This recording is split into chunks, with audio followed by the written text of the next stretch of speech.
I think a lot of owners, when they're looking at multiple agencies, they think they're comparing apples to apples, but they're not. You're comparing apples to oranges. So you are comparing a completely different service here at MRE to someone else. So we are an over-resourced agency, so we've got the capacity to do more inspections when we're leasing a property.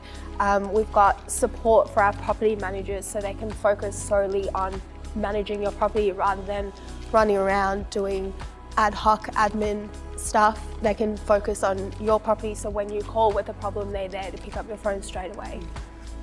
And I think a big part of that with a lot of owners often have issues with is upkeeping that promise that the BDM does come in with at the start of the journey and maintaining that throughout until the property is leased and the managing going forward as well. Yeah, all agents say, we deliver good service. We're the best. Yeah, we're the best, you should use us. Yeah. But the identifying those differences that sets agencies apart, it takes a little bit of time. You can't just look at a brand. You can't just look at a promise from somebody. You've actually got to dig a little bit deeper because the devil's in the detail with property management. And it's one of those things that the more you dig, the more you learn, the better choice you'll make. Yeah, and as you were saying before, even if the management fee is slightly higher, if we can lease it at a higher rent and quicker, you've got more in your pocket regardless of the management fee, so it covers that extra 1 to 2% potentially, plus extra when you're leasing through MRE. Yeah. I think something that's so appealing to owners moving across to MRE is the rent increases that we do achieve on our properties and how quickly we do action them. So they are put in place in time to be effective and that they do occur at peak time as well. If we can do a 14-month lease on a property to get it into peak season, it's something we're going to push for and consider as well when starting up a new tenancy. But if over the last couple of years, the thing that amazes me is that agencies have been doing increases of like $20 on a rental property. But we all know that coming out of COVID, those increases should be significantly higher. I'm not seeing a lot of rent increases that are under $70, $80, even for things that are around $450 a week. Yeah, I mean, we saw this year our average rent increase was 19% on each property. So a $20 increase just isn't cutting it. Yeah. Not going to meet the mark. And yet it might be another one of those cases where due to a lack of resourcing, it's sort of like, well, if I only increase it by 20, the owner will be happy, the tenant will stay, so I won't have to do that type of thing.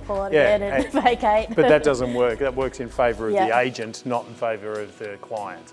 And so, you've got to balance out where, who's working for you.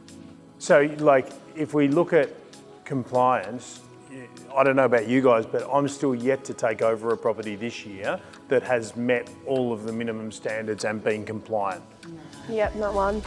It's amazing that it's still not seen as a priority in the industry to get your portfolio up to date and have the gas and electrical checks done, the smoke detector checks, and then, the basic things like having the right blinds and locks.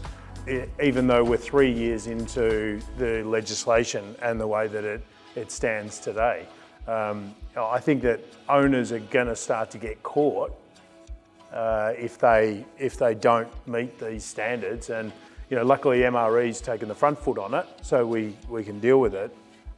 Part of our role is not only bringing on new clients, of course, that have their properties needing to get the compliance done, but taking over other properties and that difficult conversation of informing them that their property should be up to scratch, and it never is. We're often having that tricky conversation and having to be the bearer of bad news, but it should have been done already and it just never is. Yeah, and more often than not, the owners don't actually know that it needs to be done, so they're they'd be happy to do it, they just weren't aware.